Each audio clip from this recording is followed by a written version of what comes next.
پر اسے 10 نیکیاں عطا کرتا ہے.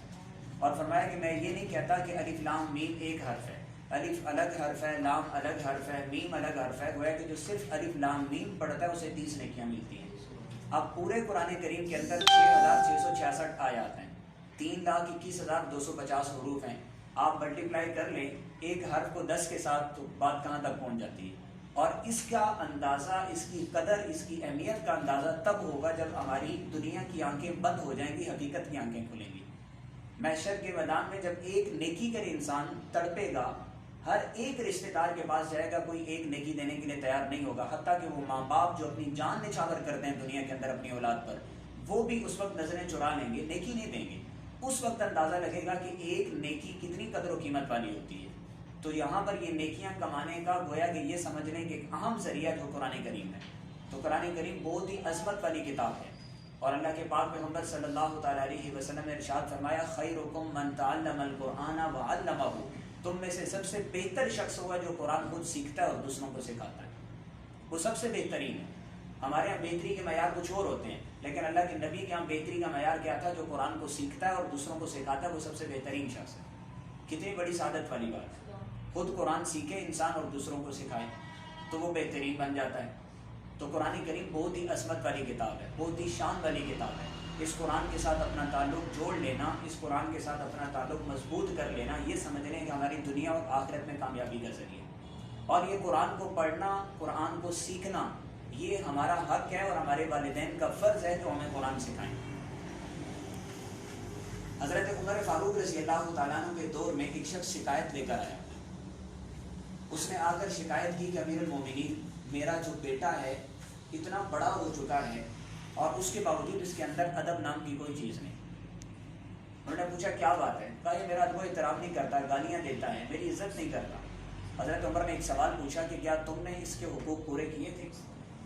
تو اس نے کہا ہاں جی، میں تو اس کا خرچہ برداشت کرتا ہوں، اس کی ہر جائز ناجائز ضرورت پوری کرتا ہوں، اس کے حقوق پورے کرتا ہوں. تو انہوں نے کہا یہ تو حقوق نہیں ہے اولاد کے کہ ہر جائز ناجائز پورا کر دینا، یہ کون سے حقوق ہیں؟ انہوں نے کہا بنیادی طور پر 3 حقوق ہوتے ہیں بچے کے. سب سے پہلا حق یہ ہے کہ اسے اچھی ماں فراہم کی جائے، اور دوسرا حق یہ ہے کہ اس کو اچھا نام دیا جائے، اور تیسرا حق یہ ہے کہ اسے قرآن کی تعلیم دی جائے. اگر آپ نے یہ تینوں حق ادا کیے ہیں پھر یہ بیٹا نافرمان ہے تو پھر آپ گلہ کر سکتے ہیں. اگر حق ادا نہیں کیے تو پھر نافرمانی اگر کرتا ہے تو آپ گلہ نہیں کر سکتے. بیٹے کو طلب کیا مجلس میں، پوچھا ہاں کیا معاملہ ہے؟ بیٹے نے کہا آپ نے 3 حقوق بتائے، میرے باپ نے ان میں سے کوئی بھی ادا نہیں کیا. میری ماں ایک جاہل ہے، ان پڑھ ہے، اسے دنیا کا پتہ بھی نہیں، دین کا پتہ بھی نہیں. جب اسے خود پتہ نہیں تو مجھے کیا سکھائے؟ تو پہلا حق پورا نہیں ہوا. دوسرا حق آپ نے فرمایا کہ اچھا نام ہونا چاہیے. میرا نام جولان ہے، جولان کا معنی گندگی کا کیڑا. جب میرے نام کی نسبت ہی گندگی ہے تو میرے کام بھی ایسے ہی ہوں گے. اور تیسرا آپ نے قرآن کا کہا، قرآن یہ نہ ان کو خود آتا ہے نہ مجھے پڑھایا نہیں، قرآن آج تک مجھے سکھایا نہیں، میرے حقوق پورے نہیں ہوئے. حضرت عمر نے فرمایا کہ اس کا مطلب ہے مجرم یہ نہیں، مجرم تم ہو. اس لیے قرآن کا سکھانا یہ اولاد کا حق ہے اور والدین کا فرض ہے، والدین کا فرض ہے. تو یہ آپ خوش قسمت ہیں کہ آپ کا وہ فرض جو آپ کے والدین کے ذمہ تھا، آپ کا جو حق تھا وہ اکیڈمی والے ادا کرنے کی کوشش کر رہے ہیں. سمجھ میں آ رہی ہے بات؟ اس لحاظ سے بڑے خوش نصیب ہیں. یقین جانیے بہت سارے آپ دیکھتے ہیں دنیا کے اندر بہت سارے علوم کے اوپر بڑا بڑا پیسہ خرچ کیا جاتا ہے، سب کچھ کیا جاتا ہے کہ ہمارا بچہ یہ بن جائے، یہ بچے قرآن کی طرف توجہ نہیں ہوتی. حالانکہ ہماری دنیا اور آخرت کو سنوارنے والی چیز قرآن کی تعلیم. تو قرآن کریم بہت ہی اجر و ثواب جس سے آپ کما سکتے ہیں، ایک ایسی شاندار کتاب ہے. قرآن بڑی عظمت والی کتاب ہے، اس لیے قرآن کے ساتھ اپنا تعلق جوڑنے کی کوشش کریں. اور دوسری بات، قرآن پاک کو درست تلفظ سے پڑھنا، قرآن پاک کو درست تلفظ سے پڑھنا.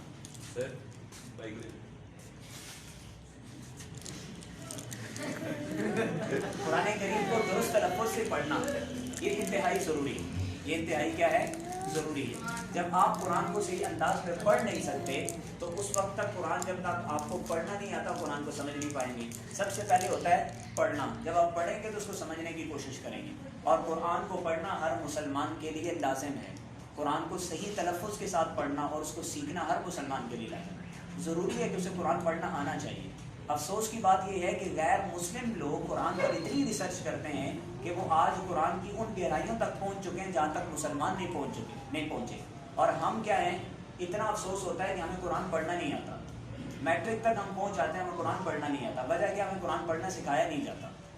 تو یہ بہت ہی اچھا اقدام ہے. قرآن کو پڑھنا, قرآن کو درست انداز میں پڑھنا, درست تلفظ کے ساتھ پڑھنا, یہ ضروری ہے, واجب ہے. اگر آپ نہیں پڑھتے تو آپ کی نماز درست نہیں ہوتی, جو بنیادی عبادت ہے. میں بالکل ایک سادہ سی مثال دیتا ہوں. قرآن کریم کے اندر ایک لفظ آتا ہے قل.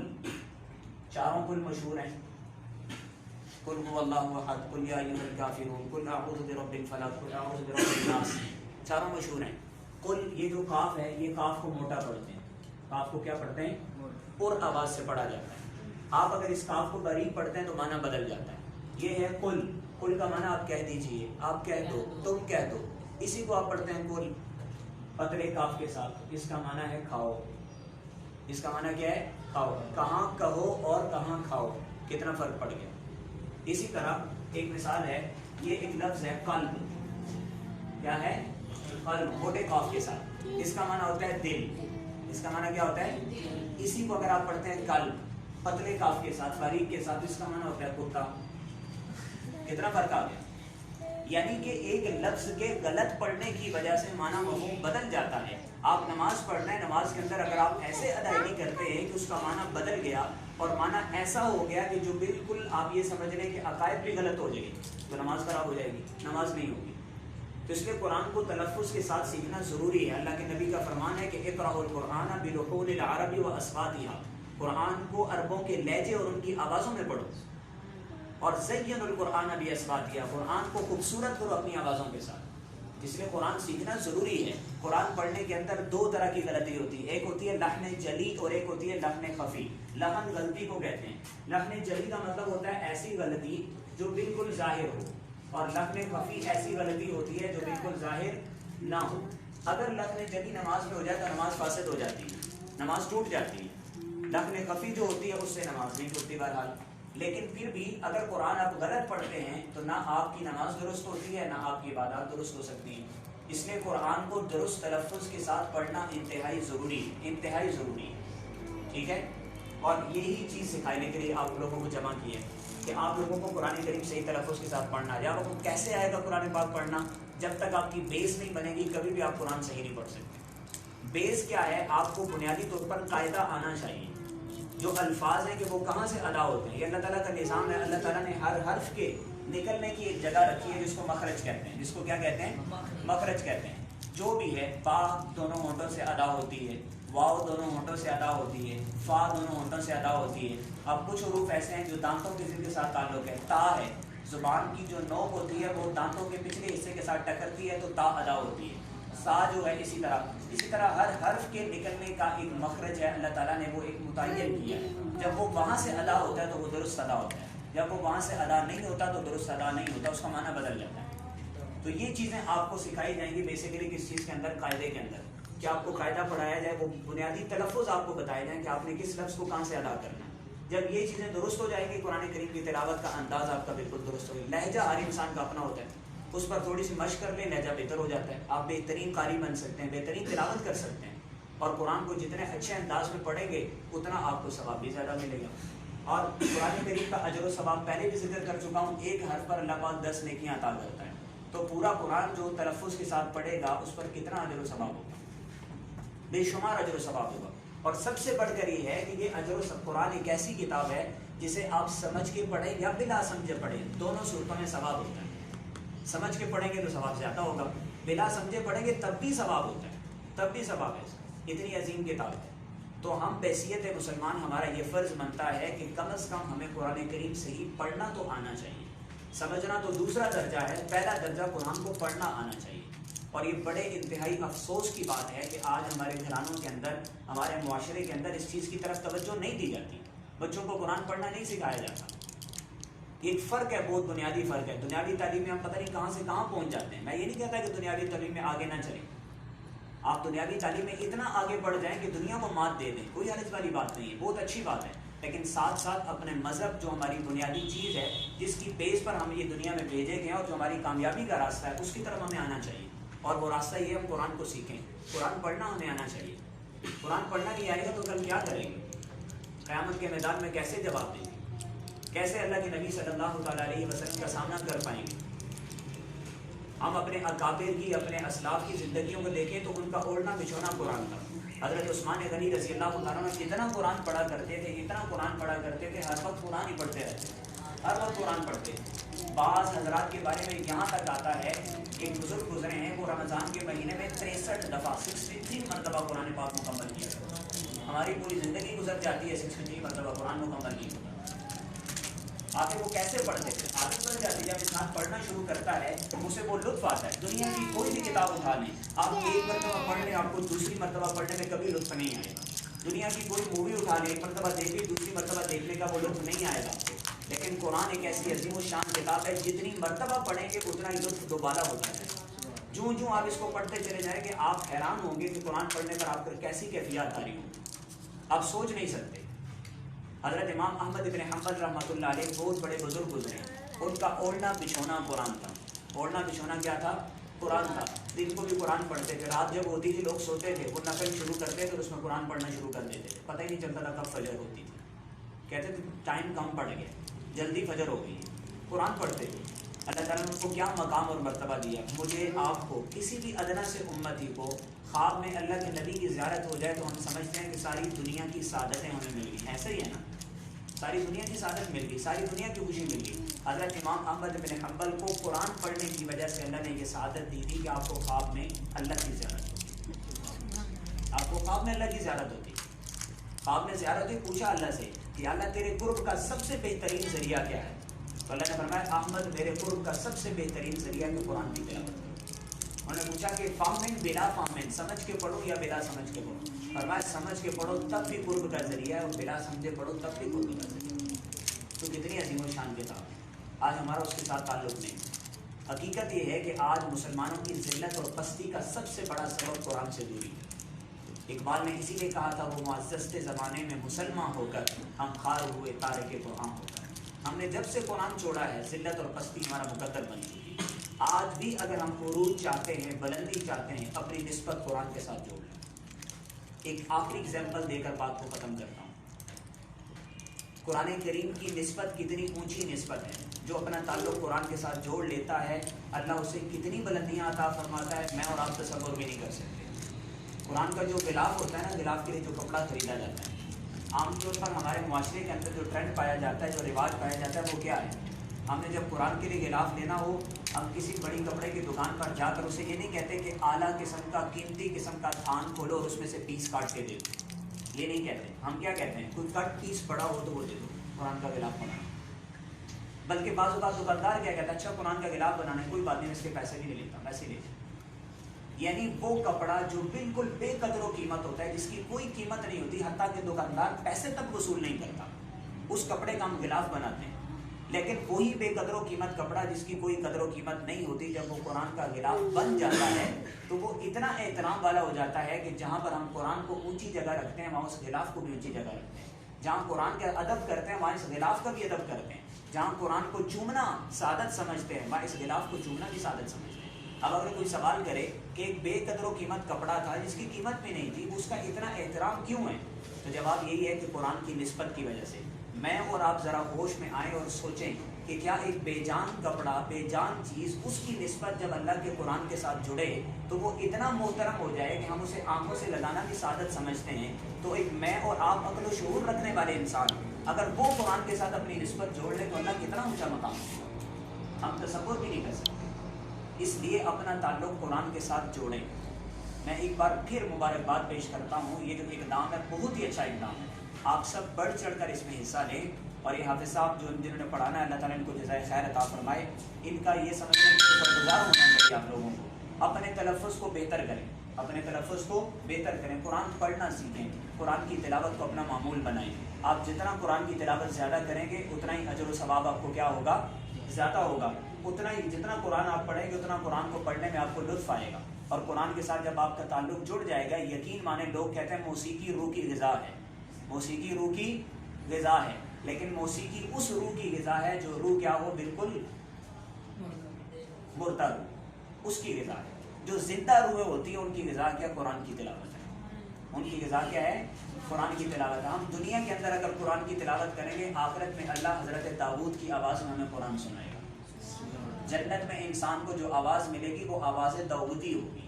حضرت داؤد جب زبور پڑھا کرتے تھے تو کہتے ہیں پرندے ہوا میں رک جاتے تھے, پہاڑ ہلنا شروع کر دیتے تھے, ان کی اتنی خوبصورت آواز تھی. اللہ جنت میں وہ آواز عطا کرے گا قرآن پڑھنے والوں کو ملے گی. اس لیے ابھی سے قرآن پڑھنا شروع کر دیں. اور آخری بات, قبر میں جانے کے بعد جو چیز سب سے زیادہ فرشتوں سے جھگڑا کرے گی انسان کی سفارش کے وہ عملے میں, وہ قرآن کریم ہے.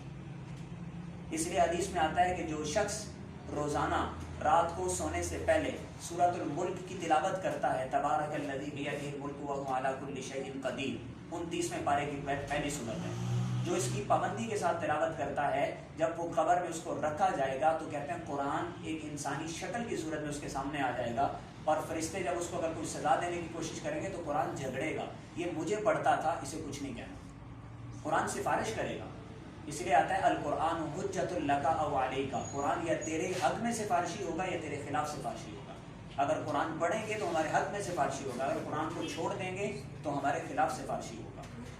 تو اس لیے قرآن کریم بہت ہی عظمت والی کتاب ہے. یہ وہ عظیم کتاب ہے کہ جس کتاب کو ناظرہ پڑھنا بھی اتنا ثواب ہے. اور جو حفظ کر لیتا ہے, آخری حدیث سنا کر بات کو ختم کرتا ہوں, جو قرآن کو حفظ کرتا ہے, زبانی یاد کرتا ہے, اللہ کے نبی صلی اللہ تعالیٰ علیہ وسلم نے فرمایا کہ کل قیامت کے دن جب محشر کا میدان لگے گا, حضرت آدم سے لے کر آخری انسان تک سارے انسان جمع ہوں گے. ہر انسان پسینے میں ڈوبا ہوا ہوگا, پسینے میں شرابور ہوگا, سورج بالکل سر پر ہوگا, اتنی گرمی کی شدت ہوگی کہ ہر انسان نفسی نفسی پکار رہا ہوگا.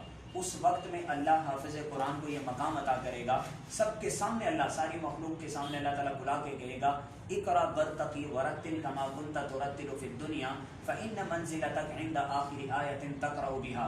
اے حافظ قرآن, جس طرح تو دنیا میں ٹھہر ٹھہر کے قرآن پڑھتا تھا, آج بھی پڑھتا چلا جا اور جنت کے درجات پر چڑھتا چلا جا. جہاں پر بناس کی سین آئے گی وہ تیرا آخری مقام ہوگا. کہاں پہنچ جائے گا حافظ قرآن جب سب کے سامنے اتنا بڑا اعزاز ملے گا. اور اس کے والدین کو کیا ملے گا؟ فرمایا کہ ان کے سر پر ایک ایسا تاج پہنایا جائے گا, ضوءہ احسن من ضوء الشمس, جس کی روشنی سورج کی روشنی سے بھی زیادہ ہوگی. لوگ سوال کریں کہ یہ کون لوگ ہیں؟ کوئی نبی ہیں, غوث ہیں, کتب ہیں, ابدال ہیں, ولی ہیں, جن کو اتنا بڑا مقام مل رہا ہے. اللہ فرمائے گا کوئی نبی, غوث, کتب, ابدال نہیں, یہ حافظ قرآن کے والدین ہیں جنہوں نے اپنے بچوں کو قرآن حفظ کروایا تھا. اور 10 ایسے افراد اس کے خاندان میں سے جن پر جہنم واجب ہو چکی ہوگی, جن کے بارے میں رب فیصلہ کر چکا ہوگا کہ انہیں جہنم میں ڈال دو, پھینک دیا جائے جہنم میں. اللہ اس حافظ قرآن کو کہے گا کہ اپنی مرضی کے اپنے خاندان میں سے وہ 10 افراد جن پر جہنم واجب ہو چکی ہے اٹھاؤ اور جنت میں لے کر چلے جاؤ. کتنا بڑا سفارشی ہوگا قرآن.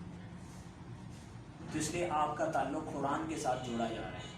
قرآن سیکھیں, قرآن پڑھنے کی عادت ڈالیں, صبح و شام کم از کم, زیادہ نہ بھی ہو 2 رکوع پڑھ لیں, 3 پڑھ لیں, ضرور پڑھیں. جو حافظ ہے وہ تو 1 سپارہ لازمی پڑھیں, جو حافظ نہیں ہے کم از کم 2 رکوع 3 رکوع پڑھیں. آپ خود دیکھیں گے آپ کی زندگی کے اندر چینج آئے گا. اس لیے کہ قرآن کتاب زندگی ہے, قرآن کوڈ آف لائف ہے.